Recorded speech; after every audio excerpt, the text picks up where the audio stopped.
the lineup started for what we're going to talk about today on something to talk about. So, over the weekend there was some interesting news that came along that came to me, and I have to start with that one first. It was a little lighthearted, but anyway, okay. So I'm going to reverse them a little bit. So I think the end of last week. Whoa, get that off of me! I got one on me already. Get that over there. Jeez, whiz. Get it away from me. I'm sorry, you guys. Girl is turning on her lighting. I got enough heat up on this just over here. No, thank you. Oh God, she got the cool on too. I got the cool. You got the warm. That's why you hot. Oh, well, that one fit better than that one. You have one, but you can change mine if you want to. So I'm pretty lit. Look at that. I'm lit. You gotta know how to like yourself. I like myself pretty well, I think. I like this right here. This one. All right. So anyway, so there was some interesting news that came across. Remember, we were out. We were out over the weekend. We have conversations. And one of the things she told me was because one thing she told me was actually surprising. So you guys got to stick around for a moment to get to that one. Actually shocking. But let me get to first because this was gonna be a little lighthearted at first, and then we're gonna dive into that topic. Okay. So things were trending started at the end of Friday. People were talking about Jamie Foxx. Let me tell you all something. Let me talk about Jay. Let me talk about Jay because people have known for decades. Why y'all surprised? Right, exactly. Jamie got it tight. Why y'all surprised that he get them homely? Yeah, it's not Jamie. So now Jamie's expecting his third child by another white lady, another white woman, and people were like, I guess they were surprised because when Jamie came out of his coma and things like that, he said he wasn't gonna mess with. He said he was not gonna mess with the white women anymore. Well. But again, I ain't mad at Jamie. But I'm not mad at Jamie either. My whole thing with Jamie is though, Jamie, what you do have kids by every 15 years. Okay, well at that rate, you're gonna be like 80 by the time you have the next one. So I'm gonna need to make this one your last one, and hopefully it's yours. You have a boy, because maybe that's what he's shooting for is a boy.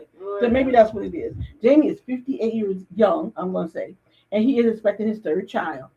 So anyway, congratulations first of all.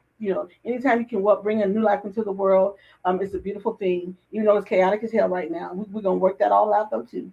But so congratulations to Jamie Foxx. So I'm gonna let you finish your stuff. That's gonna be my rant for the day. Cause when Brianna gets to her rant, we'll be like, "This is what I do." We just gonna go here. I'm gonna give y'all a sneak peek. So instead of him just trying to rob us blind by suing the IRS for $10 million. He dropped that. Now they've come up with. I'm gonna let you get back to it. Let me just get this out the way. Okay. So instead of him just robbing us blind by saying you're gonna sue the IRS for $10 billion, now they've come up with this bullshit ass fund talking about this is to help the January 6th that were attacked by the Democrats. What the fuck? So now it's this $1.7 billion fund that's supposed to be helping the people that were affected by January 6th, but they caused their own issue because you took us up to the Capitol. Well, all this is a new technique because he couldn't sue the IRS like he wanted to. So now he comes up with this bullshit for him to steal another $1.7 billion. That's and this is what I say. He's a class ass grifter, and the thing is that he's stealing right in front of right now faces, and has no shame. He's like, if they're gonna let me do it, I'm gonna continue to do it. And so you know who I blame? I lay that squarely at the feet of the Republicans' feet. You all are following this man straight into destruction. And you know what? I shouldn't say I look forward to somebody else's destruction, so I won't say it like that. But you all know how I feel. You don't have to, and that is not just Donnie Jr., but all of you that follow Donald Trump and support his BS. You know what? Good luck. But that's all I had. I just wanted to put that on there too because that annoyed the Jesus. Okay. But that's all. So also people like when we're like sitting in a beauty shop and they're talking about Jamie and saying why Jamie Foxx still having babies by these white women. Leave my Fox alone. This is who Jamie Foxx is, and that's what he wants. Maybe Jamie decided that he wanted to have a son, so he was going to try this one more time before he hit 60. Either way, Jamie, you're 58. All your kids have what is it at least a 10 to 12 year age difference in between them, from Corinne to your middle daughter who's about to be 17, and then the new baby. Yeah, that's a big age gap there, Jamie. I need you to slow up a little bit. I need you to stop. Now don't be trying to catch up with Nick because that's a fool right there. So don't worry about trying to catch up with Nick Cannon. But you know what? You all leave him alone. I want people to stop talking about him because he has a preference. Yeah, we all have a preference. Brianna has a preference. Dr. Fight, I'm sure, has a preference. I have a preference. And over the years, I said my preference has changed. I started out over here. Now I'm over here, so I like so and so. That is. That's my decision. I like what I like. I don't care if you don't like it. Speaking of Dr. Fight is in the room. Hello, my Dr. Fight. How are you? I'm good. How you doing? You know I'm good. My pastor of all pastors, Dr. Fight. It's hot. Yeah, it is hot. So let me stop right here before Dr. Fight. Before I go on and we get more engaged in the conversation, let's go to Dr. Fight's Monday motivation because I haven't heard it. Brown said he was on fire, so I got to hear this Monday motivation. You got to hear my motivation. I got to hear because I got some fire that's been burning in my belly all weekend long. So yeah, All right. maybe this will calm me down. No. Do I need to share it, Brianna? Yes, please.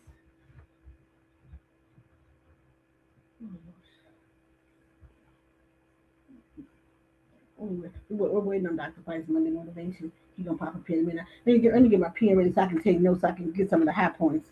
Um, if it was as good as Brianna said, it, like I said, Hey, I listen every Monday because they get me going for the week. she reads every Monday.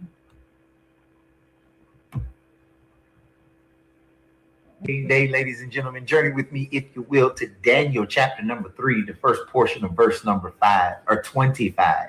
Watch what it says. It says, he answered and said, lo, I see 4 men loose. Loose. That's important when you see in the terms of them being bound when they were thrown in.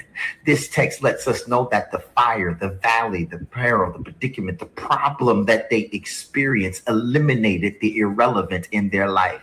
They were bound when they went in, but verse 25 says they were loose, that the hindrances that they had outside the furnace was burned when they got into the furnace. How would you shout today if I told you, don't pray away your valley, don't pray away your pain, don't pray away your predicaments, because it's that very thing that is going to set you free. What the enemy meant to destroy you in the fire was designed to develop you while you were there.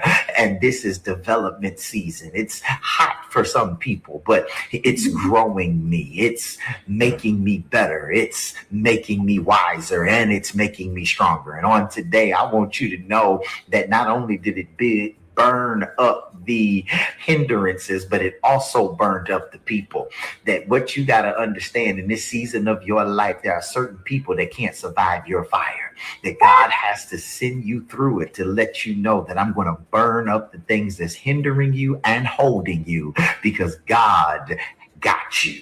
Let me pray for you. Lord, help us release weight, hurt, fear, and distraction that keeps us from moving forward in your will. Give us the courage to let go of what no longer serves your purpose for our life.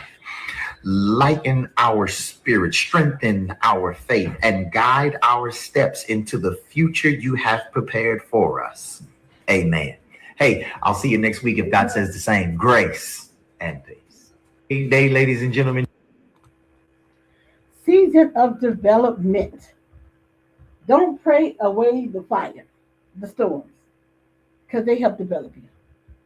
I like that. I like it, Dr. Fight. What made you decide to lean into this particular uh, passage? I wish I could. I wish I could tell you that I have a rhyme or reason on how these passages has come about. To be honest with you, I record about 4 or 5 of them all at one time. I just change shirts. I have actually. This is my Monday motivation and prayer book.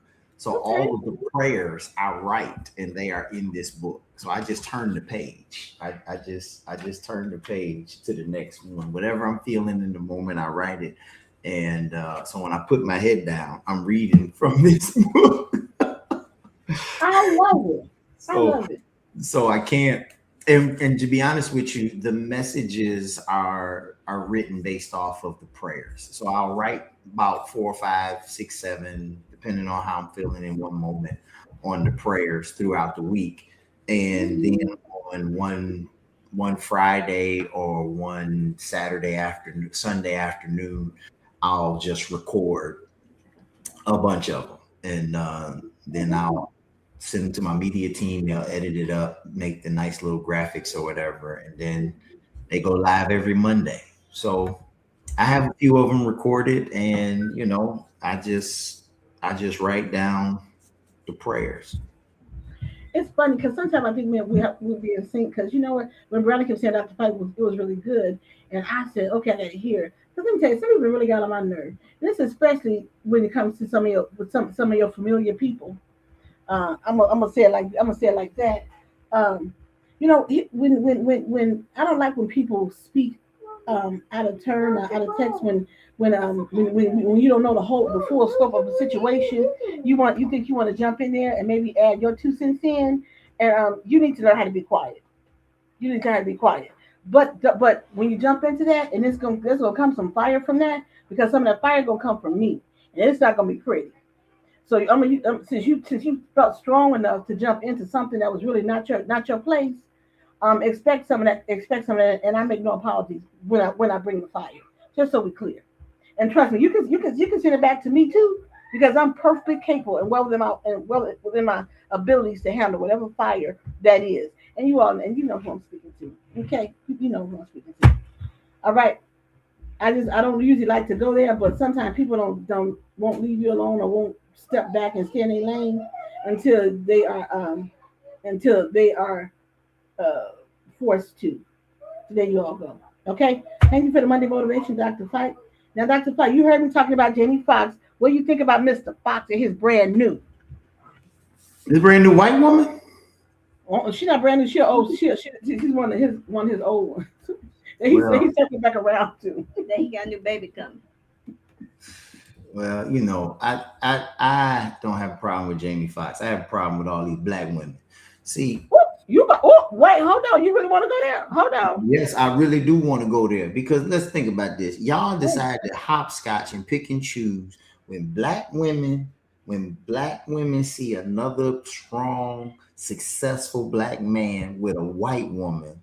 It depends on the black man before we make a determination about how we feel about that relationship. When Wesley Snipes did Jungle Fever all those days ago, and that subject came up, he's got jungle fever, she's got jungle fever, they got jungle fever. They're in love.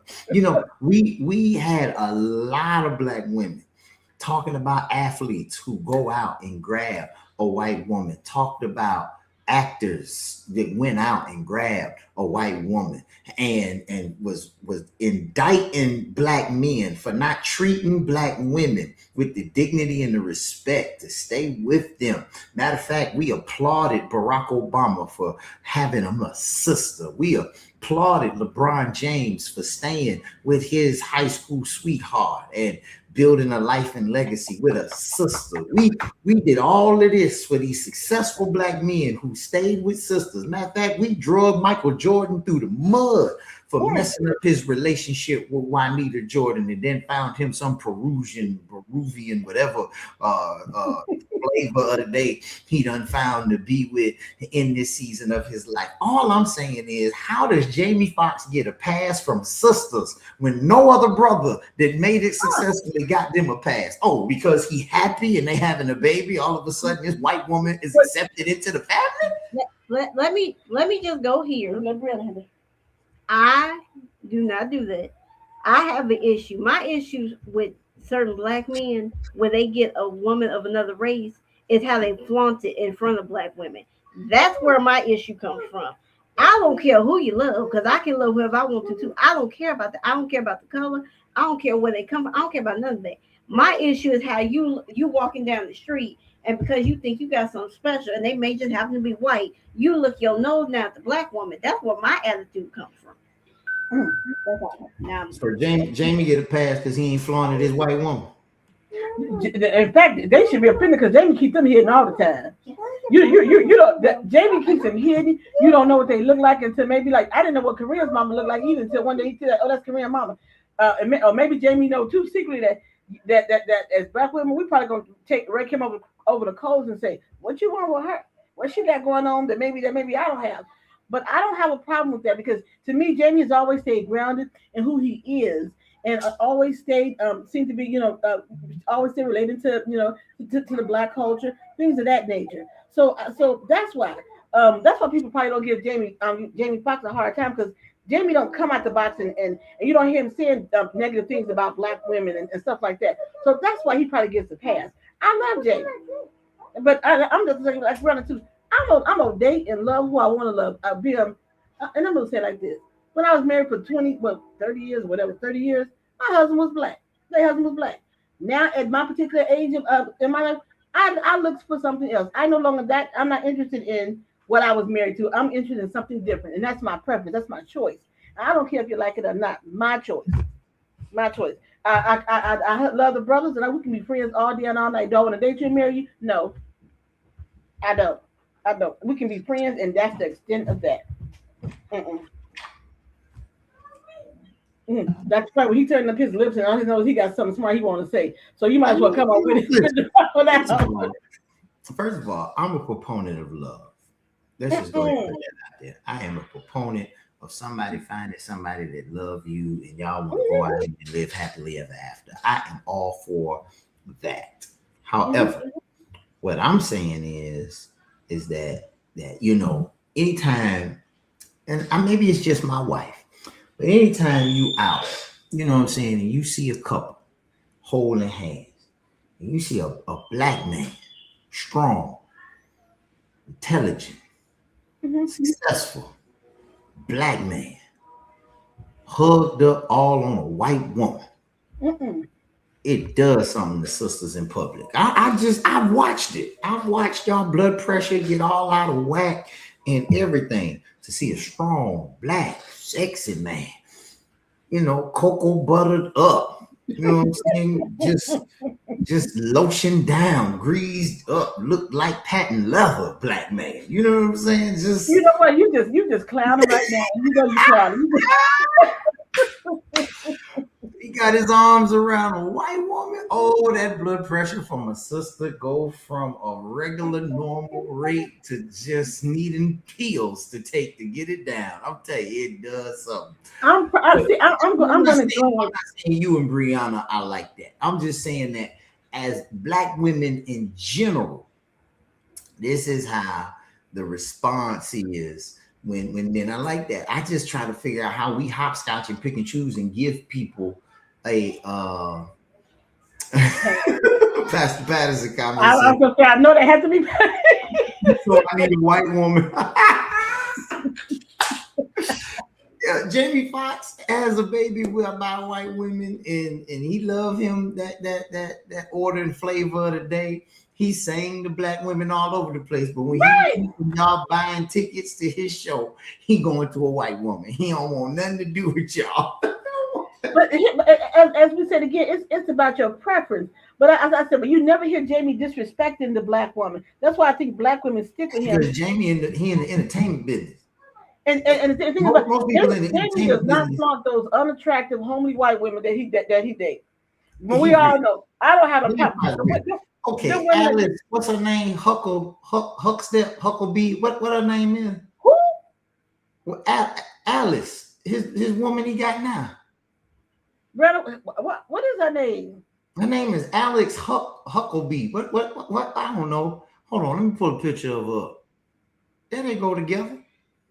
Sure, Brandon, come and fix this. Let me see what I'm saying. Let me see. Click on this here. Let me pull this up here. It's right here. Pull that white woman up. She don't look like no well put together white woman now. No. Again, she average. Jamie get them average ones who really ain't, She average. My issue is that this is what she was. When Jamie was sick, when Jamie was sick, she broke up with him. She broke up with him. Now I don't understand why you're gonna circle back around, Jamie, to somebody who wasn't there for you when you were at your in dire straits. That's just what's being reported. I don't know if that's the case. Maybe it's not, or maybe she decided she wanted to make up with him and tell him she's sorry. It's Instagram right here. Huh? It's Instagram right here. Let me see that. Let me see Brad Edmonton to say. Who is that? Is that Korean mama?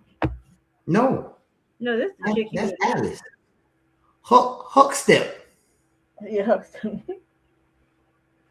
I mean, I mean, Patterson said she might got the good. Yes, sir. She got that Pacific Ocean, baby. so who said so? I need a white woman. Who said That's Pastor Patterson. he said so? I need a white Jamie woman. Foxx is going to be a dad again. Girlfriend Alice Huckstep confirmed to be pregnant. Let's go here. Baby on the way is confirmed pregnant with their first child together. The couple is already several months along. Baby sex and due date has not been revealed. Okay, so she said on my phone she's doing July. She's probably doing July. They said several. First link August 2, 2022 at the premiere of Day Shift. Briefly split in 2025, then reconciled later that year. Now expecting their first child together. Baby number 3 for Jamie. Daughter Corinne Fox, 1994, with Corinne Klein. Daughter Annalise Bishop, 2008, with Kristen Granis. And this will be baby number 1 for Alice.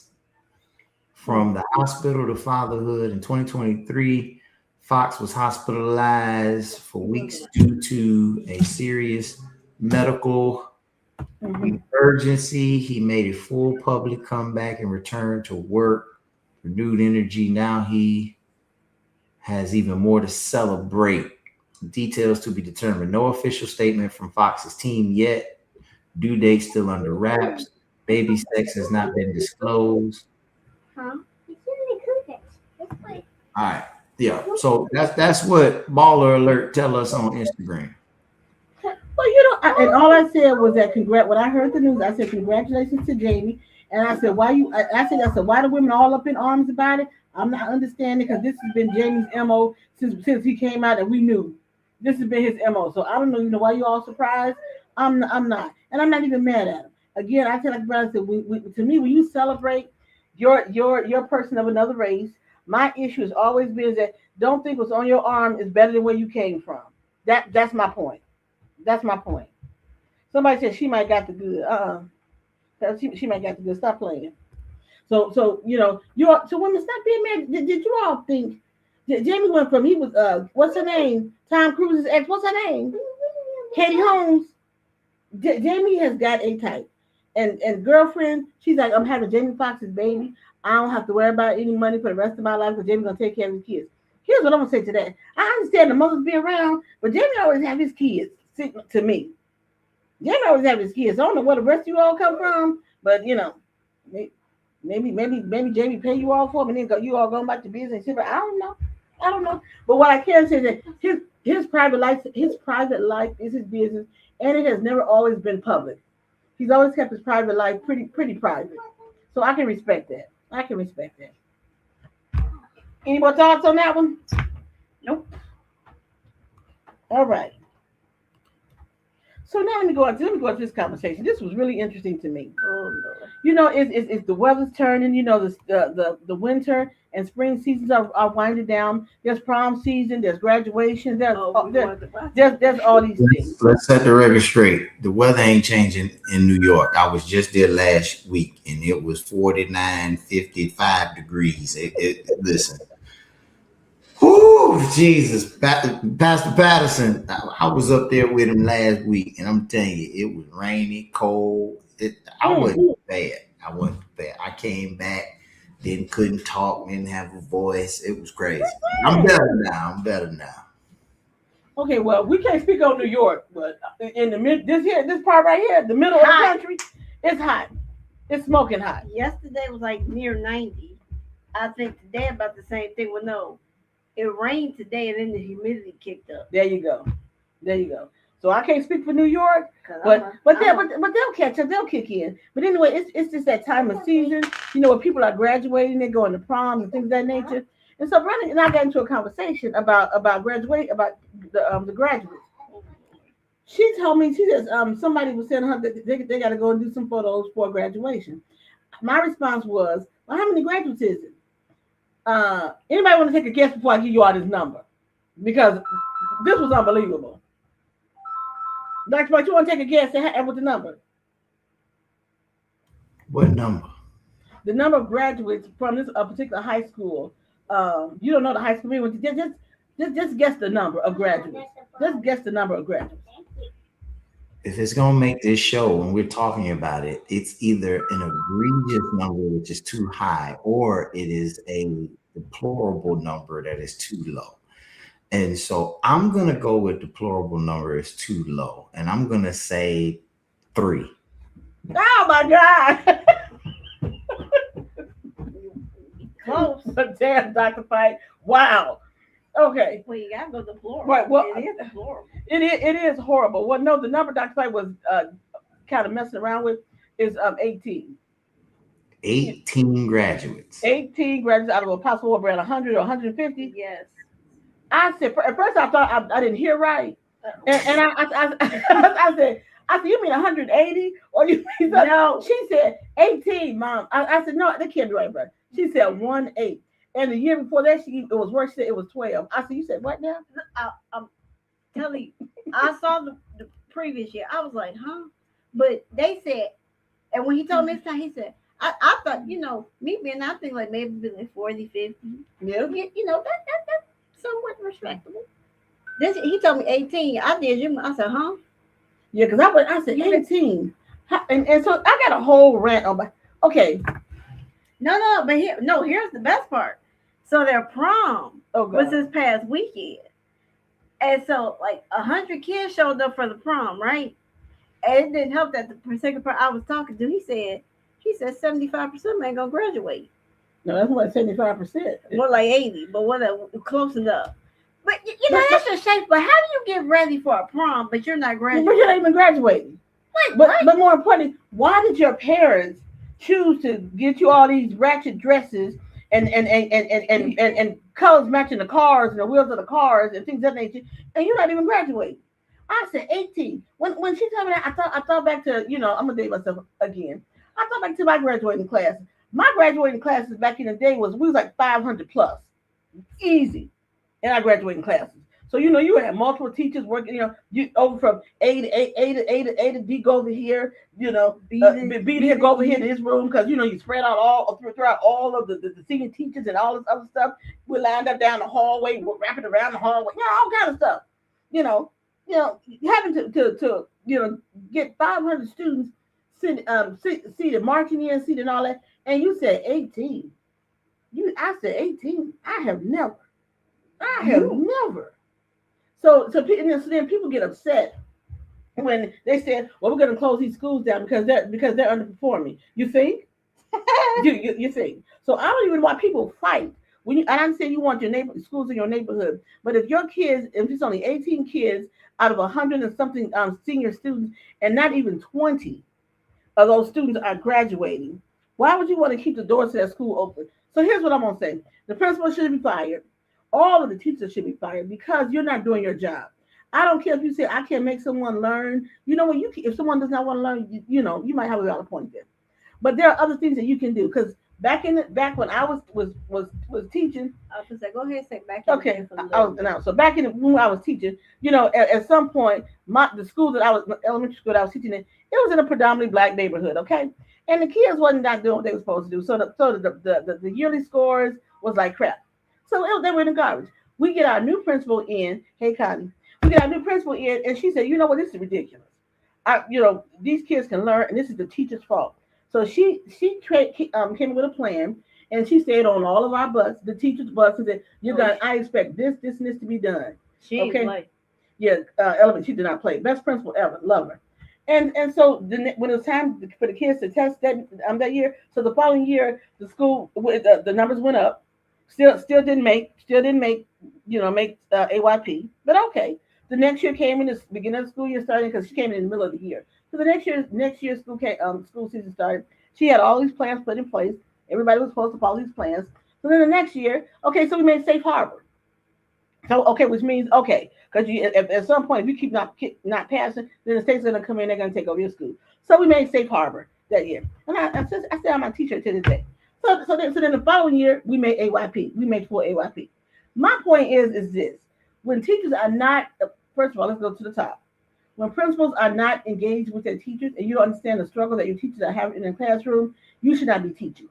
Okay? You just should not be teaching. You should be a principal. You should be teaching. So don't get angry when people talk about the fact that you all graduated 18 students and then the year before you graduated 12 out of a possible 100. That's absolutely disgusting. So you're not doing it as a teacher. You are not doing your job. And come from that background, I know you're not doing your job. I'm just saying. That's fight. Your thoughts?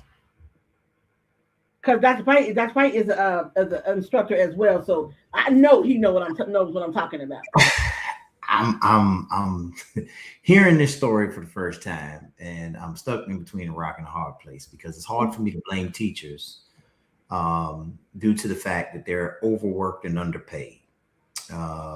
Most teachers in local school systems are pushed to teach the test and not actually teach the student. And teaching a test does not help the student with students who are already marginalized when it comes to these standardized testing practices. They're more for minority students who are low income, who don't have the necessary resources that would allow them to get the practice they need to prepare them for these type of tests. Most of these tests are not even testing knowledge and information. I mean, if you condense these tests and make them like 30 minutes long, you'll find out that more students will succeed. The issue is these tests are 2 and 3 hours. They're testing endurance. After, when you're living in a TikTok in a Reels age, we're looking at 30, 40 seconds or more, and we're flipping to the next thing. These children's minds are not conducive to stay on the same subject for this long, to be testing on these things. So I can make a case that the problem is not the teachers. The problem is the product by which we're using to test the students that is failing them. And so I think the school system has to do something different to be able to meet the kids where they're at. I can't say that that's the problem and why only 18 students is graduating out of a possible 100 plus kids.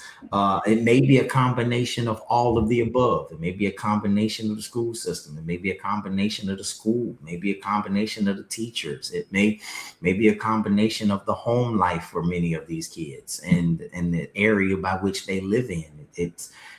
School is, I mean, listen, there are certain things that prove that children will be successful in a classroom. A good meal, a good night's rest, and a home that affords the kids the opportunity to study, get their homework done, and do things like that. If all of those things are not checked, when that child gets to school, the school has to fight hunger pains. They have to fight weakness. They have to fight, and none of that is the teacher's fault. How you teaching a child and he sleep in your class, and how do you teach a child and she's hungry? Like, you cannot blame the teacher for this. They are trying to do things to make sure that these kids have the basic necessities that they need in order. Then now I can do something to help cultivate.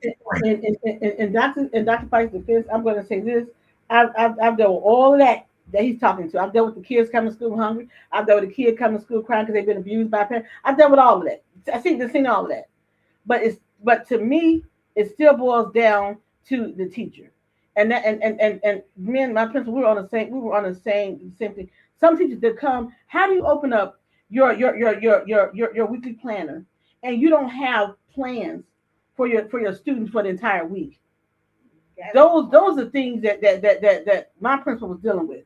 Or you busy spending time talking to another teacher that's across the hall instead of instructional time with your students. So I get there are some instances that what you're talking about, Dr. Fight, were accurate. But there's a lot of times that there are teachers who they are teaching only for name only to say, oh, I'm in education or I'm a teacher. But they really don't. They're not coming there to really instruct. They're not. So yeah, so some of the kids' issues, I can wholeheartedly agree with that. But to me, I'm going to throw more on the teachers' part because there was not one day you could walk to me and say, oh what you said open up your plan book. What you got planned for the week? Then at one time you could say that to me. But when she walked around, and I got this when she walked around, it was many times the teachers didn't even have plans done for that day, let alone for the entire week or for the entire or for the semester. So yeah, I'm gonna stick with yeah. This is a more to me of a teacher issue and a principal issue. If you're not performing as a principal, then where's the superintendent? The superintendent to say we're gonna remove you from this position because your school is underperforming.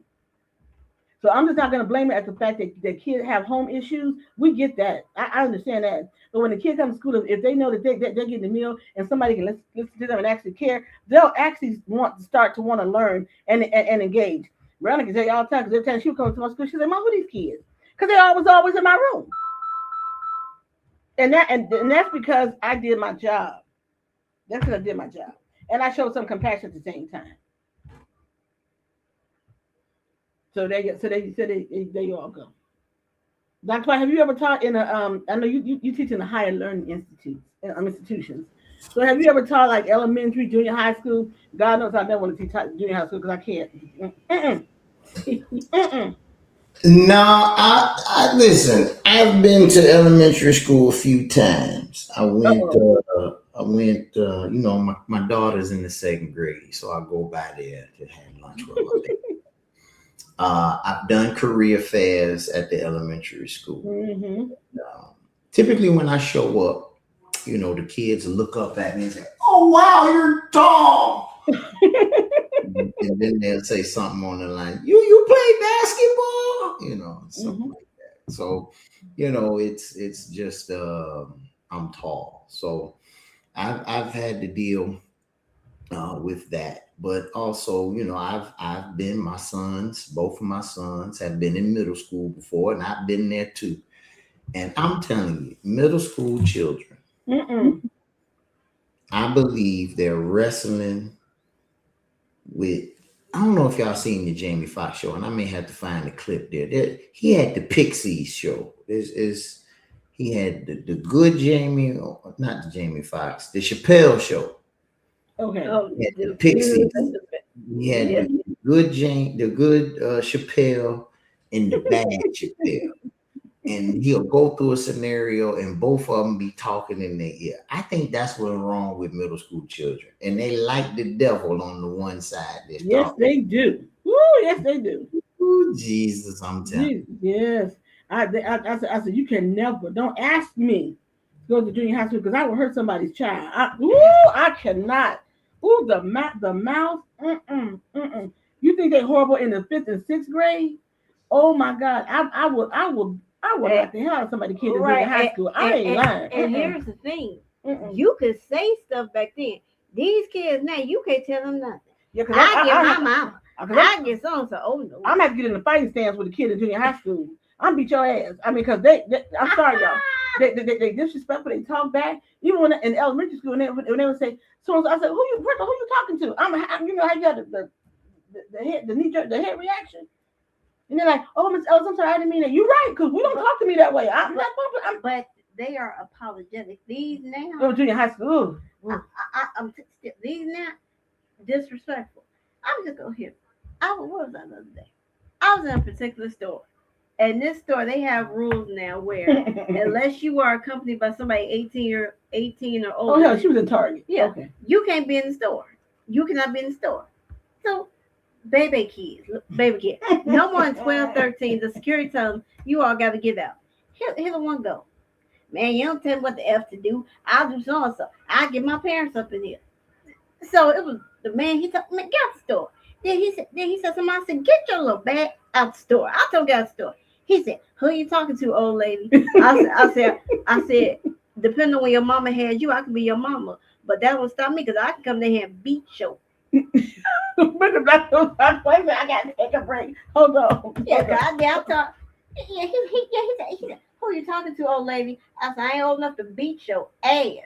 You know what? That had to be a refreshing moment for Brenda. She said, he called me old. Well, I'm an old lady. I don't give a crap. I ain't proud to be old because at the rate they're going, none of them will see 20. Well, that's true. 20, 25, or 21, right? 30. At the right. rate they going. Uh-huh. Yep. I don't understand why is it so important that your kids are out of your sight, because they're over in a store like Target, other stores, and downtown, to go in there and rent and tear down stores and stuff like that. Because they don't want to be bothered. Then you should have left them where they was at.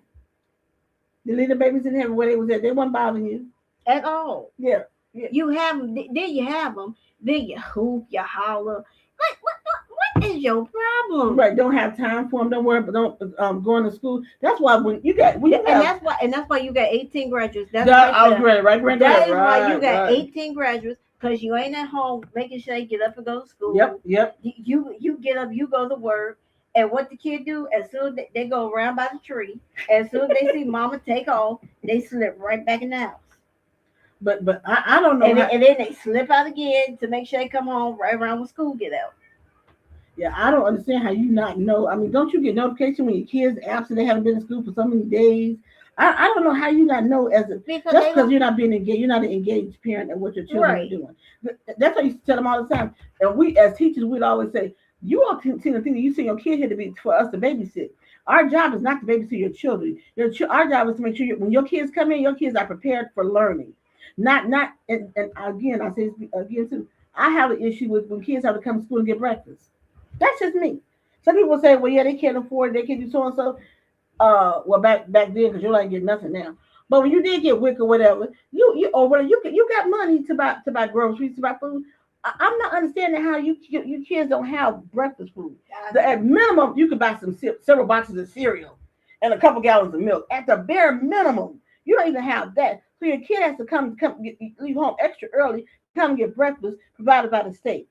And Brianna's whole time in school, she ain't never had to go to school to get breakfast, because that's not the school's responsibility. That's mine as a parent. And when parents start understanding that, it's your job to get your kid up, make sure that they get all the crust out their eyeballs, make sure that their clothes are clean, and they have something to eat. And if you want to send them something, they can have lunch from home, then pack them a lunch. That's your job. I don't understand why that is so hard to do. How is that so difficult to do? I don't get it. Because they getting their beauty rest right along with the kids. How you gonna get your beauty rest when your kids getting up for school? How are you still laying there in the bed when your child is getting up for school? I'm not. You should be the one getting your kid up to make sure that they're up and clean and ready for school. I just don't get that. I don't get that. My mother was a single mother. My sister and me and my sister. When we were younger, my mother would get up. We get up at 5 o'clock in the morning. She said, "Get your hair. I gotta get up. I gotta comb your hair before I leave going to work." Okay. So before my mother left, my sister and I, she had made breakfast. Our lunchable partially made. She said, "After to your lunch before you guys go," and out the door we went. Now, we were called latchkey kids back in the day. Get ready, go to school. My mother called and says, "How much time you all go to school? Get out the door." Call, make sure we were out the door on our way to school. When we got home from school, called and said, "You all in? You are all in?" Yes. So I'm not understanding what the problem is with you parents. You're just effing lazy and trifling. You need your butt kicked. If you're not prepared to raise your children, leave them in heaven. That's all I got to say. That's it. Dr. Fight, you were wrap this segment up. Dr. Fight, like. Well, I'm just say I agree. He's saying, I can follow up with that one. Okay, I appreciate that. Cause what else you gonna say? Laziness is just wow. Or you see them. Now, in a particular area, kids have to be at school at 8:45. At 9 o'clock. At 9 o'clock. Why are you pulling up with your child at almost 10 o'clock? You got to. I had to be at school at 7:50. Yeah. I was up at 5 a.m. getting ready, getting clothes on, getting out the door. Your child had to be at 8:45 to school till 8:45, and they still late. And then you come late, and then they still dirty. I don't understand. Like the kids' clothes still dirty, right? Because you haven't washed clothes in eons, right? Exactly. That with all of that, kids come to school, right? And You don't want to call it child, but some kids just be a little funky. You know, That's musty. They be a little musty. Funky is no. And I have gone so far as I didn't run and tell you I have purchased deodorant. I have purchased soap, and I said, here, take this home and use this, and don't let me smell you when you come to school tomorrow. Understand? I've done all that stuff. Or that's another thing. Do you know that I found this out? This is something new.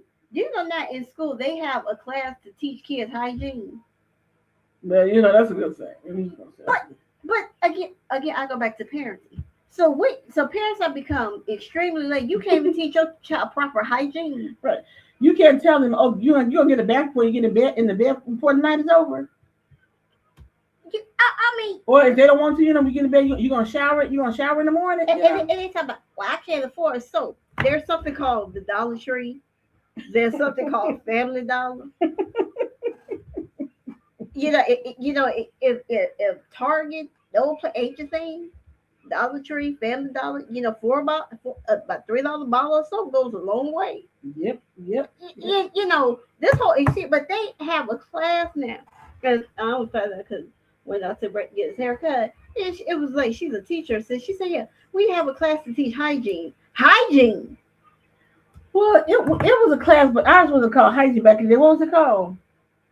Home ec. It wasn't home ec, although we did have home ec back in the day too. It wasn't called home, but it was something. But they, talked about, the hormones, girls and boys and so. It was something like that.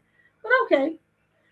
Based off of some of the students that I taught. For me, I know that was called sex ed. Yeah, but it wasn't called sex ed. It was called something else. But you learned about the male and female, but it wasn't called that though. But hygiene. We have become so therapy. They become so late. We have to teach hygiene. I don't know. When you got probably your mama, okay, maybe your daddy, maybe somebody can't teach you how to use deodorant and soap. I don't know, because I know what the brain is. I said, one day his brain was like, what? Before I said, Brain raised up his arms. I said, oh, baby, you need deodorant. I said, Brain, I think he musty. and the next day, I said, well, we got some deodorant. I'm like, we're not going to be able to that. Look, and my baby is one. He gets HIPAA baths every day, sometimes 2 times a day. yeah, well, he could, right, exactly. And I have to pray. I'm like, I hope he keep that hygiene as he gets older. But still, you teach him, more than likely they will. That's for hygiene. I'm like, oh. So if your kid funky, then that means you funky as a parent. That's all I'm gonna say. And I don't know how you smell yourself, because I walk past some people, and I'm talking about grown people. You walk past, you're like. You know how your nose, you go, wait a minute. Right, you have to make sure it ain't me. No, and then the first thing I do, I walk past, I go, what is this? It ain't me. And if I smell something, I'm going to buy me a thing of deodorant right then and there. I'm like, hold up. All right. So there we go, talking about, those are my two. I got my last part for the day, and then we're going to. Okay, so over the weekend, we all know when the Supreme Court did what they did. Woo-wee, they have made a mess. But to say that, I said people from Alabama, Tennessee, Georgia, did I say Mississippi? No. They were out. The black folk were out in full force. Who was that said? Was that Tennessee that said they had 800,000 people that went to vote? No, I thought that was Louisiana. Was that Louisiana? Oh, I think that was Louisiana. I think she's right. I said 800,000 people. Wow. So this is what I'm gonna say to this. I need you all to keep that same energy from now through November, because I think it's going to be what we call one of those. Every time that bastard is, probably like plug is. Every time that is in the White House, this is what he does. There's always some drama going on throughout the summer months, and this is going to be one of those. This is going to be hotter than usual because you have that. I don't even like to say the man name because he's awful. But anyway, so this is all I'm going to say about this. Is stay tuned in. If you're not tuned in, then get tuned in. Pay attention to what's going on in your states and prepare yourself to get out there and vote in large numbers. 800,000 folks. I said, okay, Louisiana, I hear you. We hear you, but you got to keep it up. If you did 800,000, let's do a couple of million, or how many? What in November, or even more than that, because they're attempted to dilute the black vote, and we are way too powerful to allow that to happen. Got it? Brianna, that's right. Jump in there. I'm done with my part. Huh? Oh, just go vote because this is ridiculous. Cause Because go vote. I'm to go vote because this man. So I said he gets ready. He drops the $10 million lawsuit to sue the IRS. Now he's coming up with this bullcrap fund so he can steal another $1.7 billion. That ain't working. That ain't no earthly good. I mean, he has perfected the art of grifting, but he's so bold that you go right to the American people's face, and then then people want to act like they don't see that they don't understand it. And Give me a break. And then the Republicans. Well, he's this, he's that. He is a con man. That man full of shit. That man full of shit, honey. That's right. I Jump on in there. You can solve this political nonsense. Go ahead, Dr. Fight. That's right. No, because the more I talk about it, the more heated I get and the more pissed off I get. So I let Dr. Fight come in and kind of cool the waters. Wave the fan so it's nice. Why is he full of feces? And he's not. That's what you think? Because he's a liar and a cheat. There's nothing of value that he ever says that he does. When you go on, when you take a soundbite that he says, I don't care about the American person, the American people, their finances, and then we're back and double down again on the same thing again. And they asked, they said, "Well, do you mean?" And he said, "Yes, it was a great statement, and that's what I mean." Can we clarify this? Look, Dr. Fight, plug ears for a minute. Look, bitch, what exactly is your job description? That's all I want to know. What the hell is your job description? Has anybody identified to this fool what his job description is? That's all I want to know. I think she's back on the rant.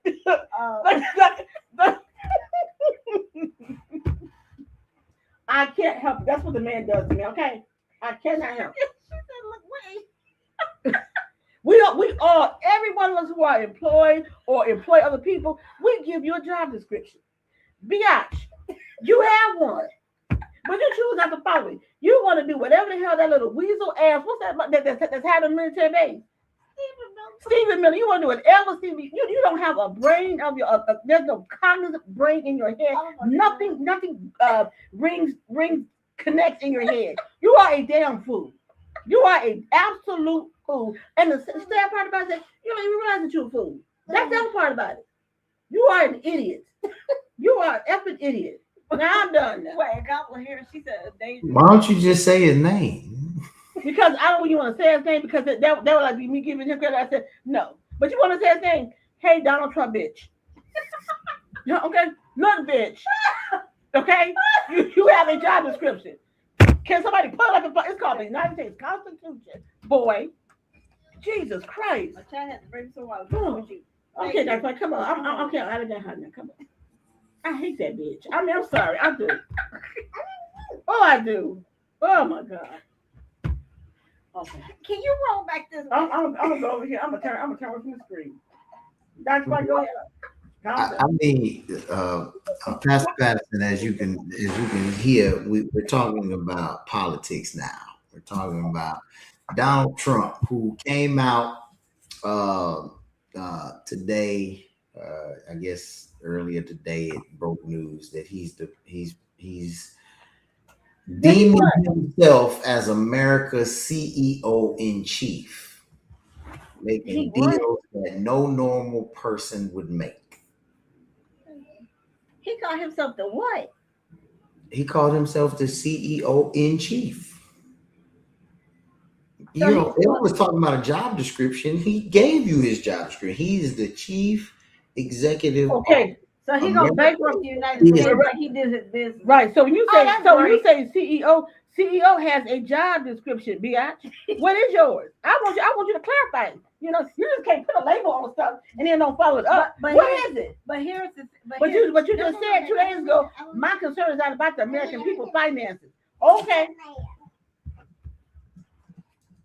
I'm ready. I'm waiting. I'm gonna shut up. I'm literally gonna shut up.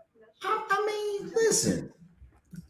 What do you expect? What do you expect for us to do at this point?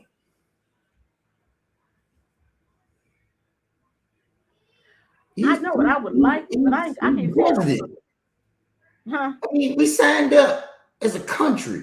We signed up for the circus. Okay, wait. Help. You gonna stop saying we, because we ain't do that. That's that's those inbred, trailer trash, white folk who don't understand right from wrong who signed up for that. Because all the rest of us, including some other white folks who got common sense, we didn't sign up. So you're not gonna lump me in no we with that bull crap. We didn't do that. The name of his show was Apprentice. What you mean? You live in America, don't you? I guess so. That's what we call it. Americans, Some popular vote, elected this circus to the White House. Yeah, that's some truth right there. That's being nice. Yep. And so at this point, look, we got front row seats to a circus. What did you look? You already dealt with 4 years of this already. What you thought the second time around was gonna be? But the man, okay, let's talk about it. The man put a cement sidewalk where the rose garden was. The man now wants to paint the reflecting pool blue. Oh, I missed that part. Where'd that come from? No. That's the video. That was in the video I showed you of Jimmy Kimmel. Talk about his list of what he does. He comes back from China. Now he wants to paint the reflection pool blue.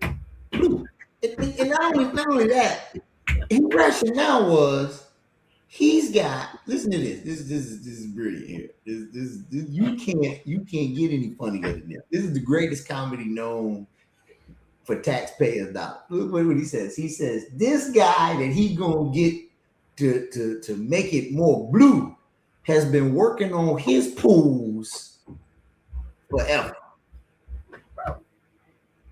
That's what he said. The guy now, mind you, the reflector pool just reflects. Yeah. That's what it's supposed to do. It's not a swimming pool, but it ain't like.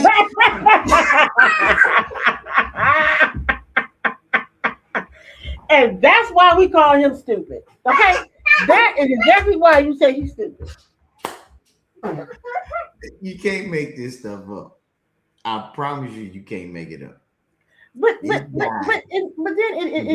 it's confusing. I don't even think it's confusing.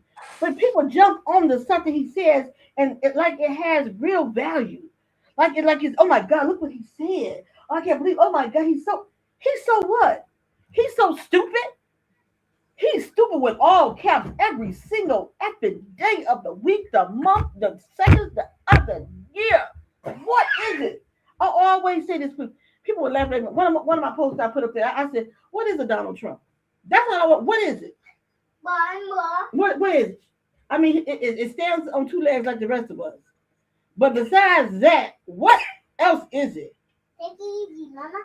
What is it? Huh? Dr. Spike, continue. I'm sorry. I'm go ahead, Dr. I wish I could tell you.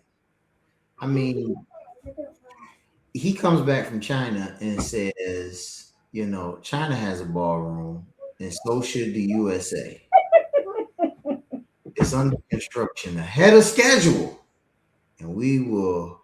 And we all know that's a lot, right? Because you don't have the funding for it. So facility of its kind anywhere in the USA.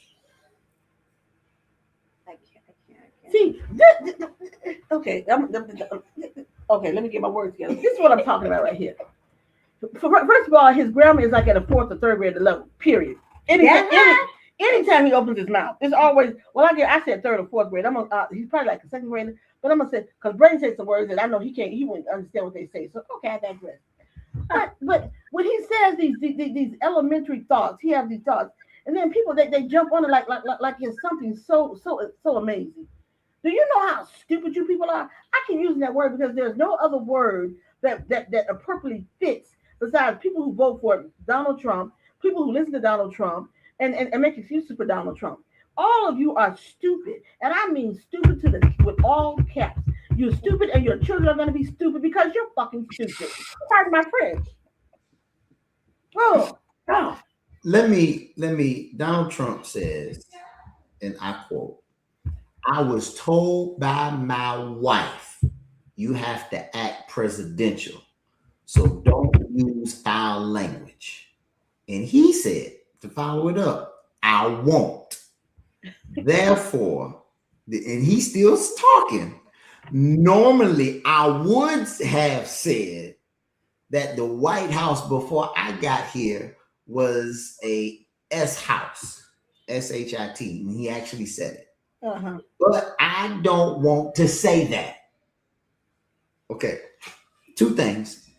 Number one, let's be clear.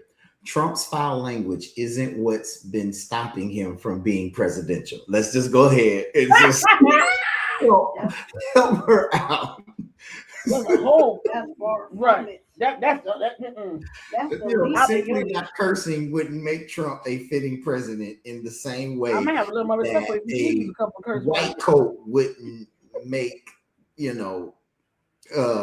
myself a practicing oncologist. No, just because you got the coat on, don't make you an oncologist. No, just because he stands in front of the White House and talks in the press, don't make him the president. And secondly, I would dare say is by saying what you would not say is actually saying what you would not say. Like you just by saying I wouldn't say or I would have said, you did say. You said what you said you wouldn't say. If that makes sense. Like you lose brain cells listening to this person. This is why some people actually understand what he says, is because the longer you listen to Fox News, your brain cells are leaving you. Like you are disintegrating in intelligence when you recognize, hey, I have listened to this entirely too long that now this foolishness actually makes sense. Now, here, matter of fact, let me say it one more time. You have to act presidential, is what she said. So don't use foul language. And he said, I won't. Therefore, normally, I would have said it was and cusses. And then says, but I don't want to say that. No, you just did say it. Just said it. Oh, he just said it, right. You just, where does this calculate to make sense for the normal American citizen? It doesn't. Here's what I'm gonna say to that. Dr. White maybe can listen to him a little longer than I can, because the moment he says about 5 words, I said turn him off my TV.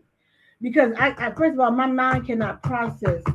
My brain is not that diluted that I can even begin to understand what he's talking about. Because I can talk to my grandbaby who's 4, who makes more sense than Donald Trump. So I will not engage in anything he has to say, because I maybe go back and if they write it out what he said, that's fine. I can read it from there. But to listen to that moron, I can't do it. I honest to God, I will bust out the window. I will pay the stupid tax. I will F up some stuff. And that's why I just said it, because I cannot. He makes my blood boil. Because he's lower than the snakes that slither around on the ground in the mud and they bite and they rattle. I cannot. That man is garbage. And talking about his that thing he married to, that I have never seen a couple who so deserve each other. They wrap themselves in all these big name designers and all of this so-called wealth that they have. Guess what, Melania? You still trash. You can put on the most expensive gowns and get your hair done by the best of the best.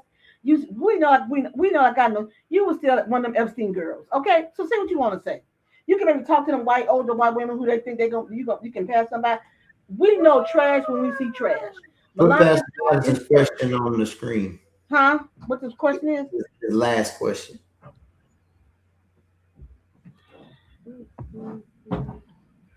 Am I about to go off on somebody? No. What? There you go. Why? Why do you all think we are facing Jim Crow all over again? Who is this from? Did you just say Pastor Patterson? Why do you think we're facing Jim Crow? I said because people don't get out there and vote. They tune out to the realities of the world. And I'm gonna say this too. to the younger people, this is your issue. I mean, it's all of our issues, but you all have the younger people have been going on through life like elections don't matter. Getting people that that can have a voice and help your voice be heard. You all refuse to go to the polls. Oh, that doesn't matter. I don't need to vote. All of that stuff. So as people of a certain generation, we know the importance of voting. But now you're going to learn. Now you're learning. So now you're having a conversation saying, "Oh, they trying to silence our voices. They don't want us to have certain things." Yes, it's things that your mama, your grandmama, your papa, everybody been trying to tell you all that. So now you have to learn.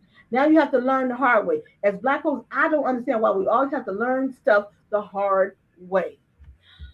Because you could have got there and voted when Kamala was running. But you know what you said? I don't know enough about her. But you knew enough about Donald Trump because you watched The Apprentice. You knew he was a liar and a cheater, but you didn't get out there and vote. So now you have to learn the hard way. Okay? So now you have to learn about Jim Crow. We tried to teach you in school about the Jim Crow laws, about slavery, about all of that stuff. We tried to teach you all that again. Okay, why we gotta learn about that, Miss Ellis? That's in the past. Circling right back around again, huh? Okay. So now you're gonna learn. Now you gotta learn the hard way. Brother, Dr. Mike, take that. You go ahead and answer. But there's several factors that contribute to this feeling of the Jim Crow era and what was happening. First of all, to L's point, voting rights concerns. The making it harder for certain people to vote means you're trying to marginalize a certain vote to be able to diminish that voting power. But even beyond the Voting Rights Act being stripped away piece by piece by the Supreme Court. Well, let me not say the Supreme Court. Let me say the conservative side of the Supreme Court.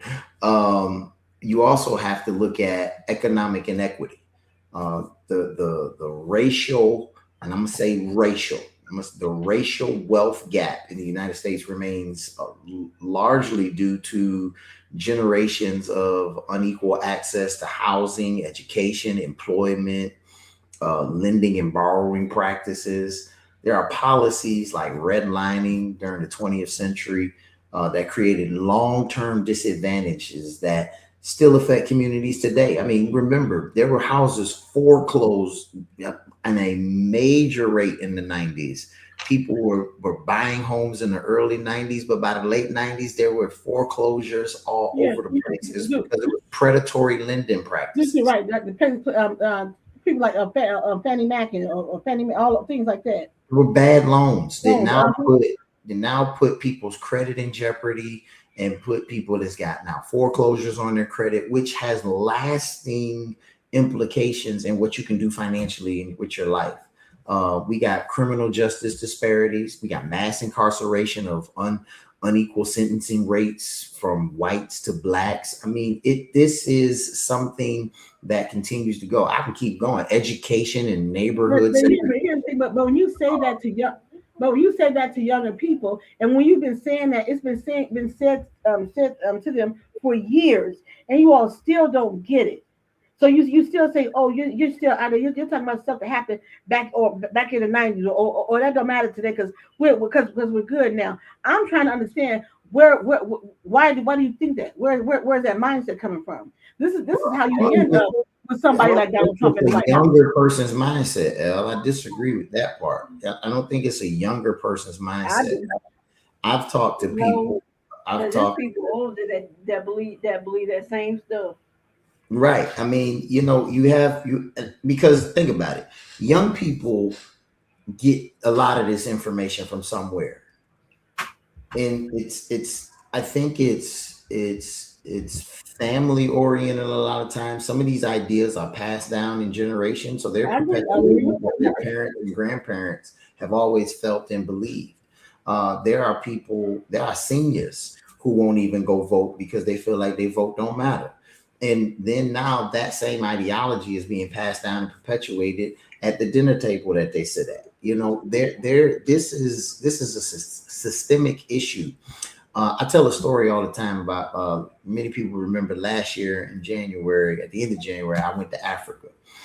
When I got to Africa, the group I was traveling with, they had all our arrangements already. And when we got to the resort that we were staying in, I got in the room that I got into, but the air didn't work. Now this is one of the first things when you get to Africa, you quickly realize that the heat is different.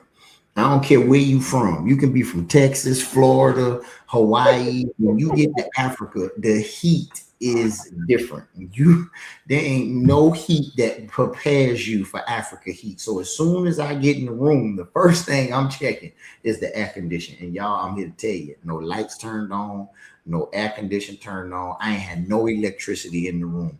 Have you ever like been told there's no air and it seemed like you got hotter in that moment when you found that out? Like as soon as the air didn't come on, my temperature rose. You know what I'm saying? It was like wow, it just went up.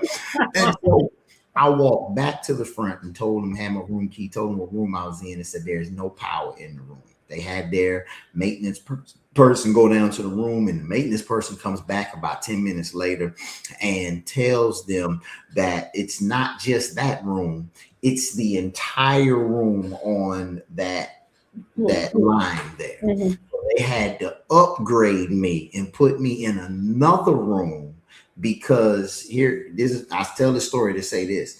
The electrician said that it was a systemic issue for that entire side of the building. So in order to fix one room, you had to fix the entire side of that building. So they put me in another building, and the only room they had was, I hate to say it, but it was the penthouse suite. Ooh, yes, it was. I was in there all by myself. It was the land of milk and honey. It was one thing that I learned is systemic problems have to be met with systemic solutions.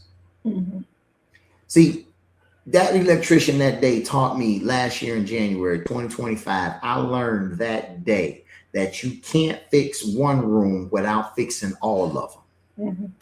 And too many times we're trying to piece by piece deal with certain things when the truth of the matter is this is a systemic issue that we need a systemic solution to be able to address. The whole entire side of this building don't have no power.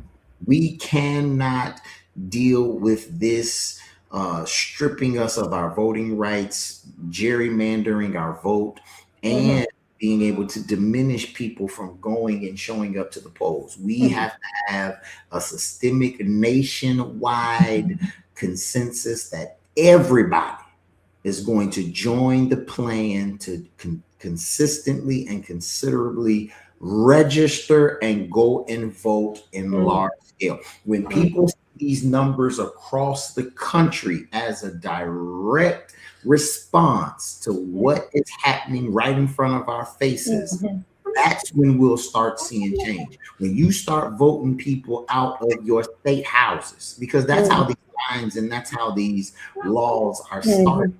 They're not starting in Washington with the Supreme Court. No, you know how many courts that some of these cases have been through before it got to the Supreme Court. You got to realize that this issue has been started and has been pervasive for a very long time, and we have to do something about it. And I love all of that you just said, and it makes perfectly good sense to me. I'm still just not understanding why, like you said, you all said older people. To be honest, for me, I didn't grow up like that, so I've never. Well, I think I did have one relative that always talked about voting and stuff like that. But for the most part, for people like my grandmother, all of my family, they always voted and talked about the power of voting, how important that is. So me even saying like older people saying like that's not something I grew up with, so it's in my mind. And even when I deal with other people, like older people, they've always talked about the importance of voting. So the people who have not had that, and you grew up with a different sense of different sense of duty, I feel sorry for you because you're missing out. You're missing out on some amazing things that can be done. I do think that people should vote in large numbers. What was the number that they voted for? What was it? 800,000 they said in Louisiana. Is that an accurate number, Dr. Fight? I think they said over the weekend 800,000 because I think they had an election in Louisiana.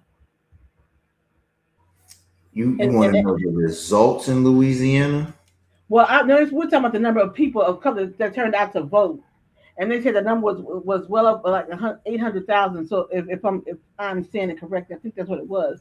And I'm saying, and you're right. As the people, we always kind of like ignore this when it's called for like the state elections. People are like we ignore that and we just wait for the national elections. But like you said, a lot of decisions and things like that they're made at the state level first. So we have to always remember to go and vote in those in the state elections, or your local elections as well. Is what I'm saying. I looked up. It says high turnout um, in Louisiana, and it says the May 16th election results. Louisiana voters rejected all 5 amendments Yeah. of Governor Jeff Landry's amendments. They showed up to tell him no. Headed And, to the polls. and And you have the headline, it says uncertain but determined. Votes cast for the House candidates on Saturday's primary ballot won't count after state officials moved the election to November to provide time to redraw congressional maps. you know what I got? I said people are doing they being very shady, they being very crooked, and they're doing the most, and they really believe that all of the lying, the cheating, and manipulating that they're doing with the system that is going to pay off for them. And to be honest, I said in some way, so for some of them it might, but in the vast majority, I don't see that because people, if you're angry now and you're pissed off, what I'm gonna say is stay pissed off and stay angry and stay fired up all the way to election day in November. Because keep in mind, that one is sitting there in Pennsylvania, he's going to continue to do nonsense because that's just what he does. He can't help himself. The fact that he's just a piece of crap. He can't even help it. He's just gonna keep doing stuff, and we have to stay vigilant and call him out on all that he's doing. And just remember and keep saying November coming, because they think that everything that they're doing is going to make sure that they maintain the House and the Senate. But as the people have the power. They forget that. And we have to show them that the power is with us, and now they can do all the dirt they want to, but they cannot go and cast your vote. You have to vote the right way. I don't care if you're a Republican, and like they always want to say. He said just one time. I'm gonna say the same thing. When November comes, all you gotta do is vote one time Democrat or Independent. That's all you gotta do, one time. Just the one time, like you always say, and then we'll see the turnout. We'll see the cut like we want in November. That's it. Because some of you all who are Republicans, I know you know what's right and what's wrong, but you want people are leaning to the fact that I'm a Republican, and this all I know is how to vote Republican. This is what I'm gonna say. Damn the Republican aspect. What's right and wrong? You ask yourself the question and look yourself in the mirror and say, Can I look at my children, my grandchildren, and say what this man is doing is right? You have your answer before you go to the polls. All right. It is now time. You are done with all our political stuff? Yes. It is. I think we did a beautiful job today talking about all of that. Now it's Brianna time and Dr. Fite's time. But Dr. Fite, we're gonna go with Dr. Fite. Dr. Fite, what you got for us? It's on the couch with Dr. Fite, which means he's gonna come with something that it might be gonna scare me or make me think. Now, I don't know which one it's gonna do. It might be both. But here's Dr. Fite's segment. Change it on the couch with Dr. Fite. Let's roll this beautiful bean footage. Uh-oh. This don't sound too good.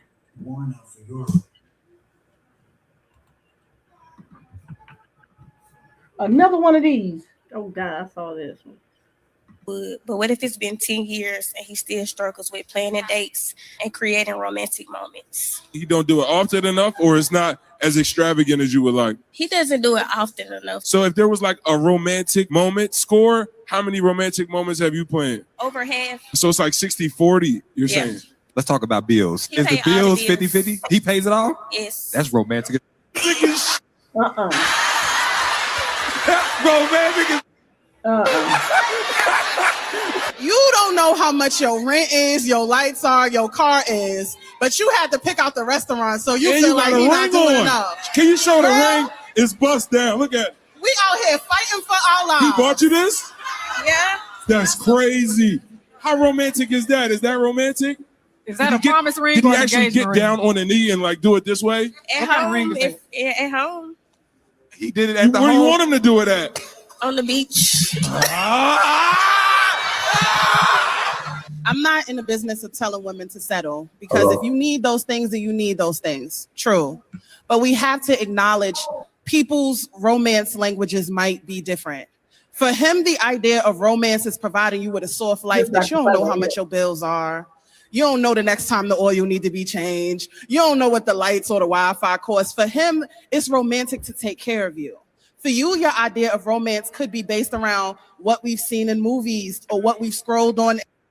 And I'm not in the business of telling women to not go after what they want, but if you know that's not his idea of romance, then what does it lose you to have to plan those moments with him if he's doing everything else to provide a soft life for you? That frees up some of the energy for you to be the romantic one in the relationship. Because while he's out working to take care of 100% of the house, that gives you more free time to come up with fun date night things to do.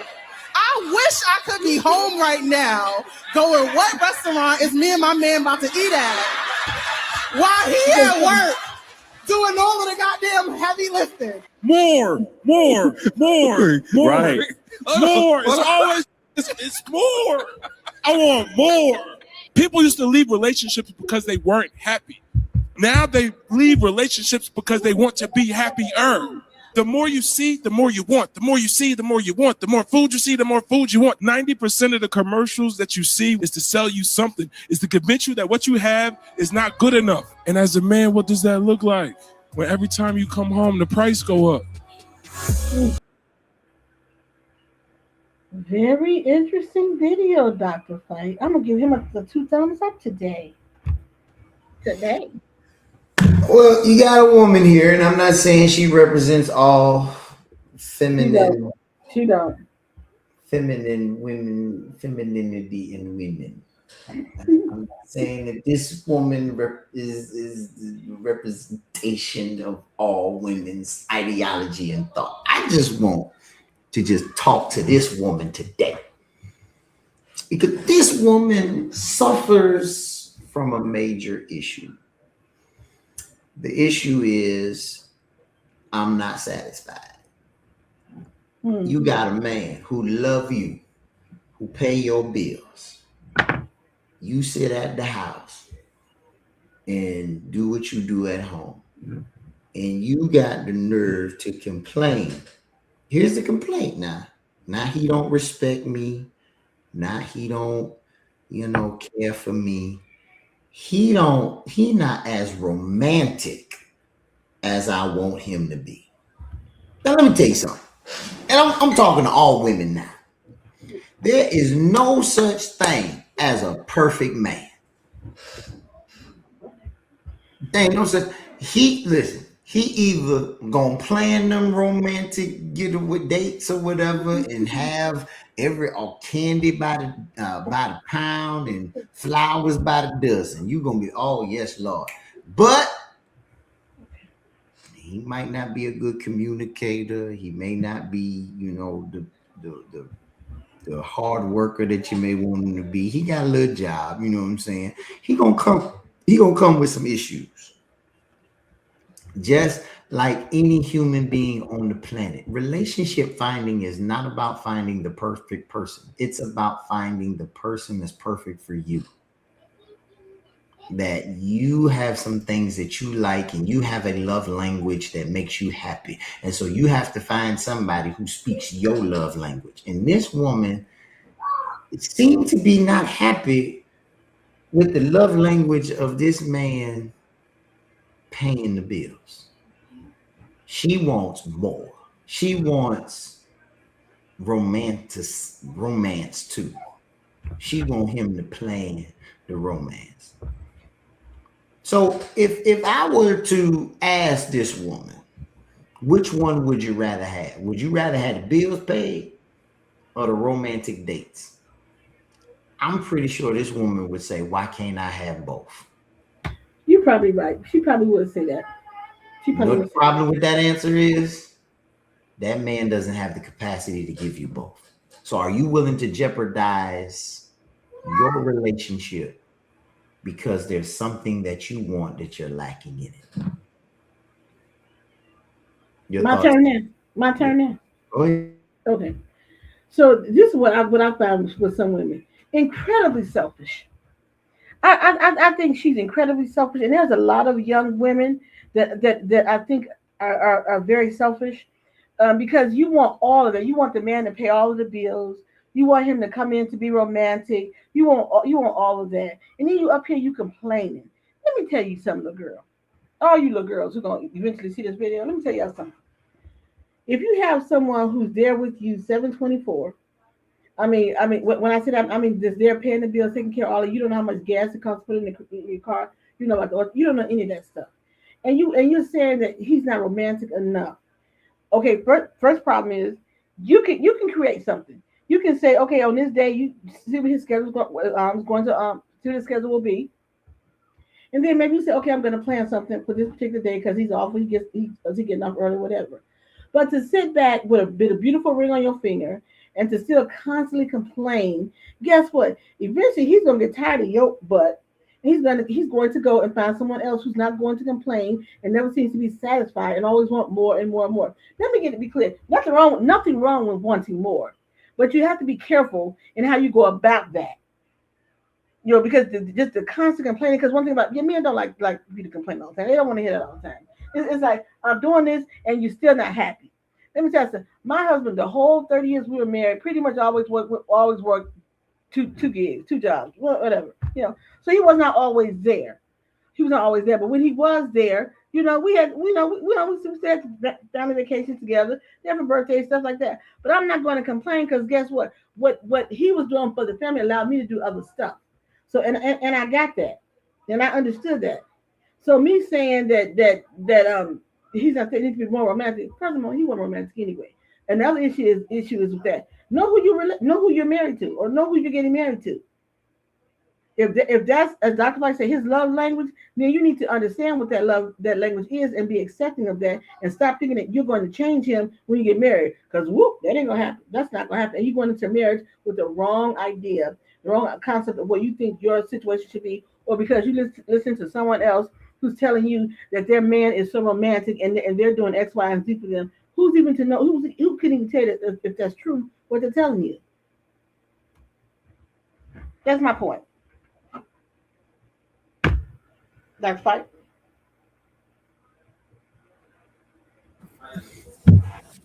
Well, the stars seem to align when we actually agree with one another. I know it's scary, isn't it? It very much so is. I know.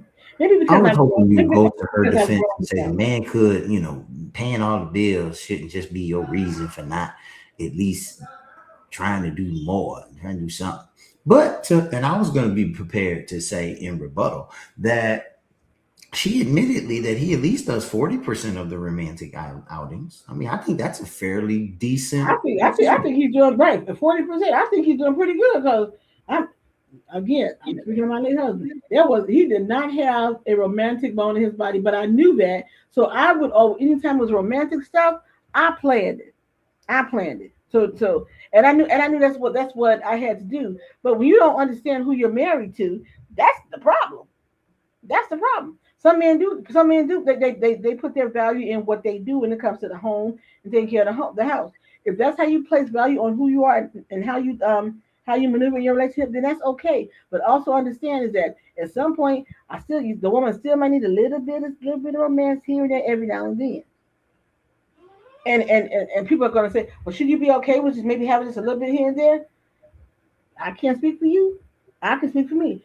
When I planned vacations, or we always said what's going to happen over the holidays, he was always there for those things. But I had already planned it, but I let him know what was coming up, so he would adjust his schedule as needed. That's what I did. But on a weekly daily thing, go ahead on. I'm fine. I'm fine. He will call, check in. Oh, I'm doing so and so. I'll be home about this time. Oh, okay. Okay, because you're working, taking care of your family. So okay, what am I bitching about?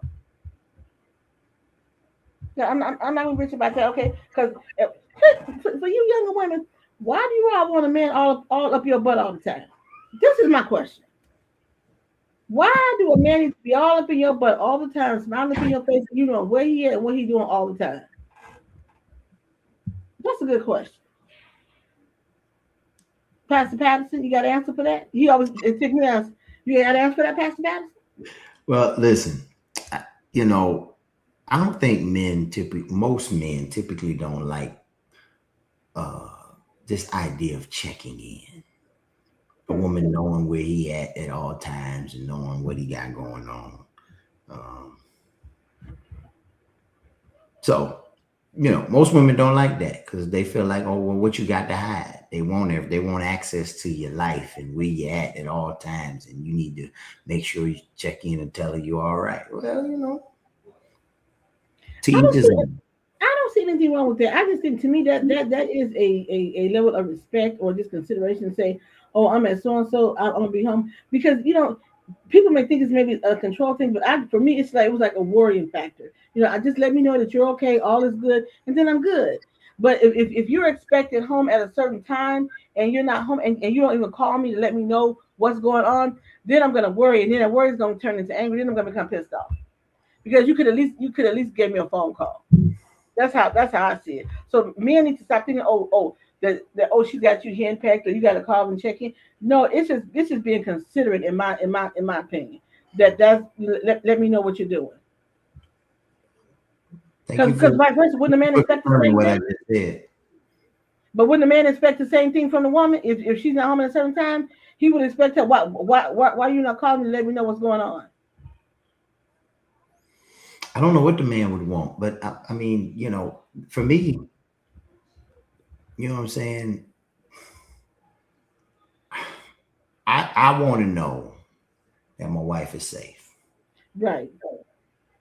So I assume you are safe until you call me to tell me otherwise. Mm-hmm. I don't think the negative just because you didn't call me.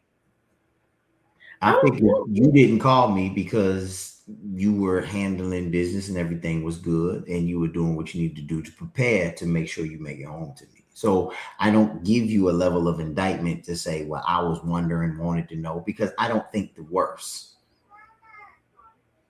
See, I wouldn't think anything bad if you just call and say, or in this day and age, send a text and just say, I stopped here or whatever. I don't find anything wrong with that at all.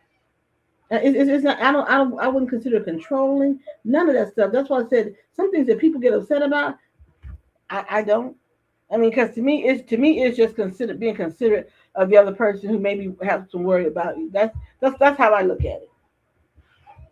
That's how I look at it. So I'm always saying, even when it comes to Brianna's an adult. But even when she's running late or what, I'm like, where you at? That's just what I do. That's just what I do. So I'm going always, because people have certain patterns, and so when they deviate from a pattern, to me, it's something could be wrong. So that's why I ask for the call, for the check in, or the text message or whatever. And she knows that now, so she'll call and say, "Oh, Mom, I'm stopping at this store right here. I'll be in." And so I say, "Oh, okay," and I'm okay with that because call and check in because I might want you to grab me something. So yeah, you want to call me, and let me know where you're at and what's going on. So I think it's completely okay. All right. You cool, Dr. Spike? Okay. All right, Dr. Spike has done his own account. Thank you for that. But my thing is, young women, stop being selfish and so involved. Ew, God, it's annoying. It is not sexy, and I don't know how many even men find that sexy. I don't even why he's staying with her. But that's just me. Maybe she's doing something for him. That's all what it is. Right, freak in the bed. Right. He got a freak in the sheets. Something like that. That's all I'm gonna say. Okay, so sports wrap. Brianna, Dr. Let's go. None of my teams are playing in the playoffs, but the New York Knicks are now going to be joined in the Eastern Conference Finals by the Cleveland Cavaliers. And how many years has it been since the Knicks have been in the playoffs? Well, first of all, one game out of the finals last year. Right. This is their second straight Eastern Conference Finals appearance. Okay, I digress and take that back. Let me shut up. Yeah, so I think that they'll go 6. They'll win in 6. I think it's going to take them this game tomorrow night. I think they're going to be a little sluggish. They've been waiting. They haven't had real A game in competition. 9 days. Right. They swept the first series, swept the second series. I mean, at the 76ers gave up, so you can't really count that as a series. And and so I think they'll get a true test. I just don't think the Cavaliers defensively Are they good? are that great. I mean, they have two great bigs that can protect the perimeter, but I mean, protect the interior, but the perimeter is where they're going to, I think, fall with Anunoby and Brunson and that crew that the Knicks have. I just think they have too much firepower on the outside. Even though Cleveland does have Mitchell and Harden, I don't think that's enough. Yeah, but Harden in game 6 is a suspect. Well, yeah, Harden is always suspect, especially defensively. You know, so wondering who can score the most points, and I think the Knicks are too deep to be able to stop. And then we have what tonight? I think we start tonight. Free game is on right now. You got Oklahoma City Thunder versus the San Antonio Spurs. It's the top 2 seeds in the West. Now, breaking news: the Spurs guard De'Aaron Fox is out tonight with an ankle sprain. And then Jalen Williams for the Thunder, he is back tonight after missing the last 6 games with a hamstring injury. So he's back in the starting lineup. I don't think De'Aaron Fox being gone is going to change the outcome. I figured that, you know, OKC is going to win game 1 anyway.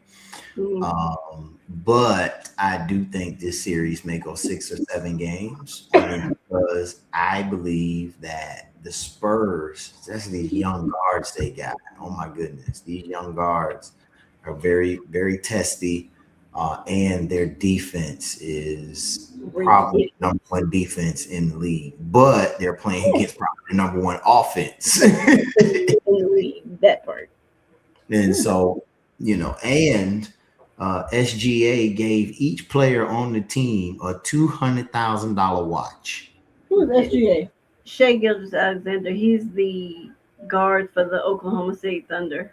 2-time MVP. 2-time MVP because he was announced as the MVP yesterday. So they're going to give him his award tonight. And I saw the video. Yeah, he bought all his teammates. Yeah. He good for it. He signed what, a $275 million deal or something. He good for it. Ooh, way to go. Wait. As they say, way to share the wealth. Share the gold. Right. Now, I will say this. This might make you happy. So Boston Celtics, Jaylen Brown is pretty much in a feud with Stephen A. Smith. Oh, well, who's not? Because he made because I guess so Jaylen Brown on his podcast and his Twitch live stream, he made the comment, he said this past year was his favorite year playing basketball. And so everybody kind of got up in arms because he didn't say, you know, it was when they won the championship. So he came out and said it was because of like the adversity they had to face this year with Jason Tatum, like being out and trying to stay. So that's what he was saying. But I guess Stephen A. said he saw a clip of what Stephen A. said. So he went back on his live stream and told Stephen A. basically, you need to shut the F up. You need to retire. He said Stephen A, B, C, called him, I think, Stephen A, D. So, yeah. What the hell is BCD? What? Cool, black, I don't know. He just went down the alphabet. I guess, you know, he goes Stephen A, so he said Stephen A, Stephen B, C, whatever. Oh. But he said, but you're not, if you can't do real journalism, then you need to retire. Is basically what he told me. Well, he never does real journalism. So, because I guess he made the comment like Jason Tatum came on First Take before he came on your live stream. Basically, he was trying to start up drama. Well, because he needs some attention. Stephen hasn't had any attention in a while, so he needs some attention. But you know, with the way you go about getting attention, it's always in the wrong way. But anyway, just shut up, Negro. So anyway, you got the Western Conference Finals starting tonight, the Eastern Conference starting tomorrow. I'm gonna take the Knicks in 6. You're gonna take the Knicks in 6? I'm gonna take the Knicks in 6. Mm. It's like Cleveland's defense. That defense on the is. And for the Thunder Spurs, I'm taking the upset. I'm taking the Spurs in 7. Mm. Dr. Fight, give me your projections, your thoughts. I agree. I'm going with the Knicks in 6. Or the both y'all gonna lose. If you all agree, both y'all gonna lose. However, I am going to take OKC and I'm going to take them in 6. I think that they're going to steal one in San Antonio. And see, now I was gonna go OKC with Dr. Fight. I was gonna go there, but I'm gonna stay neutral. I'm gonna stay neutral. I'm taking the Spurs in 7. Okay, I remember that now. Okay. So now if you end up with OKC or if you end up with San Antonio and the Knicks in the run for the trophy, who would you take then?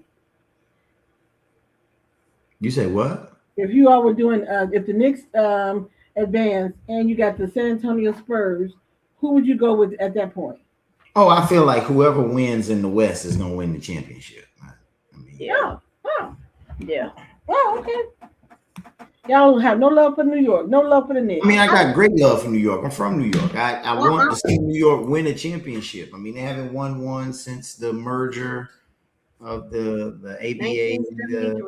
Yeah, I mean, so what? 1973. What? They haven't won a title since 1973. Shut the front door and the back door and the sliding door too. What? Walt Clyde Frazier, all that. So wow, the Knicks making the NBA Finals is gonna be a huge deal. Wow. Right. Gee whiz. Okay, well we will work to hang out to see what's gonna happen tonight. But dang, I got some more news. Okay. But I would say if you say Spurs, if it's the Spurs win and the Knicks advance, I'm taking Spurs. That's right. Yeah, you all said we were. I'm taking the Spurs because I'm sorry. As long as Victor Wembanyama in the center, just they showed the block leaders for the playoffs, right? Like who has the most, how many blocks they're averaging per game. He's at 4.1 blocks a game. The next closest in the playoffs is at 1.8. Oh. Well, he's a heavy blocker. He's a heavy blocker. No, he's 7'5". Ooh. That's what you said, 6'4". Dr. Fight. What you 6'4"? 6'5"? Oh. 6'4". 6'4". And he almost a whole foot taller than Dr. Fight. Wow. He should be able to take the ball and put it in the net. He does. Because think about it. He's 7'5". He has a 9. I see his span. He has a 9-foot wingspan. Yeah. Yeah, that's a tall fella. All right, you Tall guys. Frenchman. All right, you guys. You all heard it all here on Something to Talk About. Yay! Another great one for the books. Make sure you tune in tomorrow because we got not one but two. We got two conversations tomorrow. 2 artists tomorrow. Starting at I think 5:30 or 6 o'clock. 6 o'clock.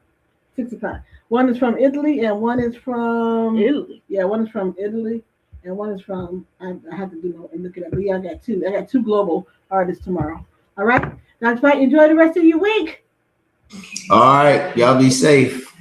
I'll be in Chicago Friday night. And I gotta come see y'all. I got to come see you. I'm conducting a wedding Saturday, and then I'm leaving Saturday night after the wedding. Where? What church? Martin Temple. Girl, what that is? Y'all know what it says. I gotta think. We gotta look it up.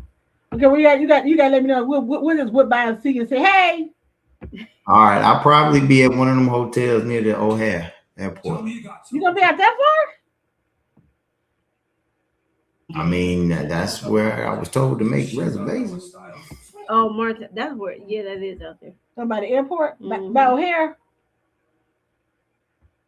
By O'Hare, Dr. Fight. I'm not from Chicago. I don't know how close the church is to the airport. I'm asking which airport band, O'Hare or Midway? O'Hare. Oh, okay, O'Hare. Okay, O'Hare. That's all I was asking. All right. Peace out, Dr. Fight. You guys. Peace up. 8 times that. Yeah, baby. All right. Silly baby. All right.